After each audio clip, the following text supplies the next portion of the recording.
మన జీవితంలో కొన్నిసార్లు ఎదుటివారు తప్పు చేస్తుంటే మనము కోపంలో అదే చేయాలి అని అనిపిస్తుంది. అన్నింటికంటే మనిషికి ప్రధానమైన శత్రువు ఏంటో తెలుసా? లోభము.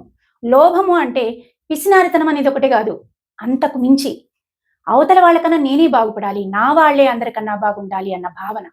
ఒక్కసారి ఆలోచించండి, మనిషికి ప్రయోజనం కనిపిస్తే తప్పు కూడా ఒప్పులాగానే కనిపిస్తుంది కదా. డబ్బు కోసము, అధికారం కోసము, ఆస్తి కోసము, గెలుపు కోసము, పేరు కోసము మనిషి ధర్మాన్ని కూడా పక్కన పెట్టడానికి సిద్ధపడతాడు, నీతిని కూడా మర్చిపోతాడు. ఇతరులు స్వార్థంతో ప్రవర్తిస్తే నేను స్వార్థంగానే ఉంటాను, అయితే తప్పేంటి అంటాడు. ఇతరులు కోపంతో హద్దులు దాటి మాట్లాడితే నేను మాట్లాడతాను, తప్పేముంది అంటాడు. ఇతరులు అన్యాయంగా డబ్బు సంపాదిస్తే నేను బాగుండాలి కదా, నా వాళ్ళు కూడా బాగుండాలి కదా, ఆ పని నేను చేస్తే తప్పేంటి అంటాడు. అంటే మనిషి వీటన్నింటిలో వేరొకరితో పోల్చుకుంటూ ధర్మాన్ని కూడా పక్కన పెట్టేస్తున్నాడు అనమాట. ఎవరైనా ధర్మానికి కట్టుబడి నీతివంతంగా సంపాదిస్తూ నిజాయితీగా నిలబడితే వారిని చేతగాని వారిలా చూస్తుంది ఈ సమాజం. అలాంటి సమాజంలో మనం బతుకుతున్నాం. సమాజానికి నువ్వు ఎలా సంపాదించావు అనేది కాదు, ఎంత సంపాదించావు అనేది ముఖ్యం. అలా సంపాదిస్తే అది శాశ్వతమా? ఆలోచించండి. దీనిపైన మీ అభిప్రాయాన్ని కూడా కింద కమెంట్ బాక్స్ లో చెప్పండి.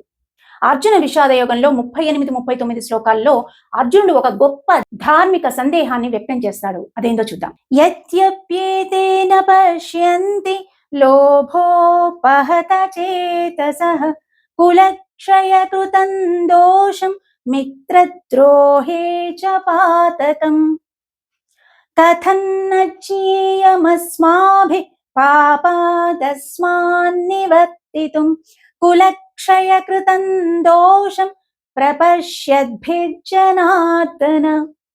ఈ శ్లోకంలో అర్జునుడు తన మనసులో బాధను మరింత లోతుగా బయటపెడుతున్నాడు. ఓ కృష్ణ, రాజ్యకాంక్ష చేత భ్రష్టులైన దుర్యోధనాదులు వంశనాశనము, కులనాశనము, మిత్రద్రోహము మొదలైన వాటి వల్ల కలిగేటువంటి పాపమును గుర్తించలేకపోతున్నారు. కానీ వాటి విలువలు తెలిసిన మనము ఎందుకు వారిలాగే ప్రవర్తించాలి, పాపకృత్యాలు చేయాలి అని శ్రీకృష్ణ పరమాత్మతో ప్రశ్నిస్తాడు. లోభోపహత చేతః, లోభము చేత మనసు కప్పబడిపోయిన వాడు దుర్యోధనుడు.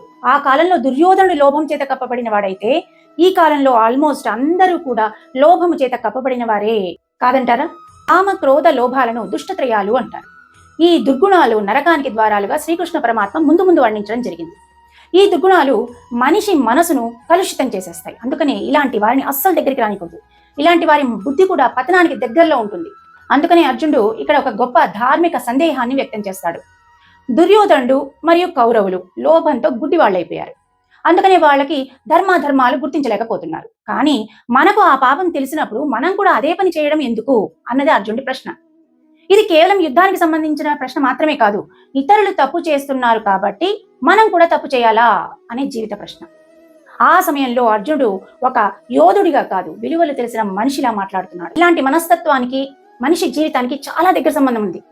ఎదుటి వాళ్ళు తప్పు చేస్తే ఏం లేదు కానీ నేను చేస్తే తప్ప అని చాలా మంది అడుగుతుంటారు. ఎదుటి వారు స్వార్థంగా ప్రవర్తిస్తే మనం కూడా స్వార్థంగా ఉండాలా?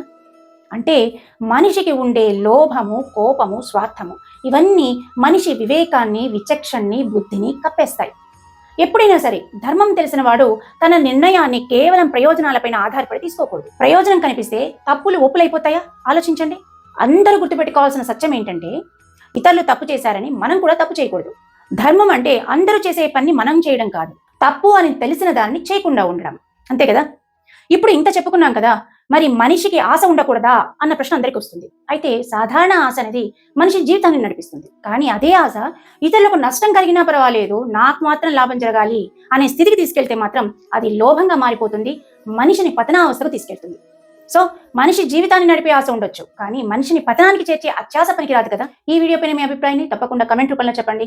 వీడియో కనుక నచ్చినట్లయితే తప్పకుండా లైక్ చేయండి, షేర్ చేయండి. మా ఛానల్ని ఫస్ట్ టైం చూస్తున్నట్లయితే సబ్స్క్రైబ్ చేసుకోవడం మాత్రం మర్చిపోవద్దు.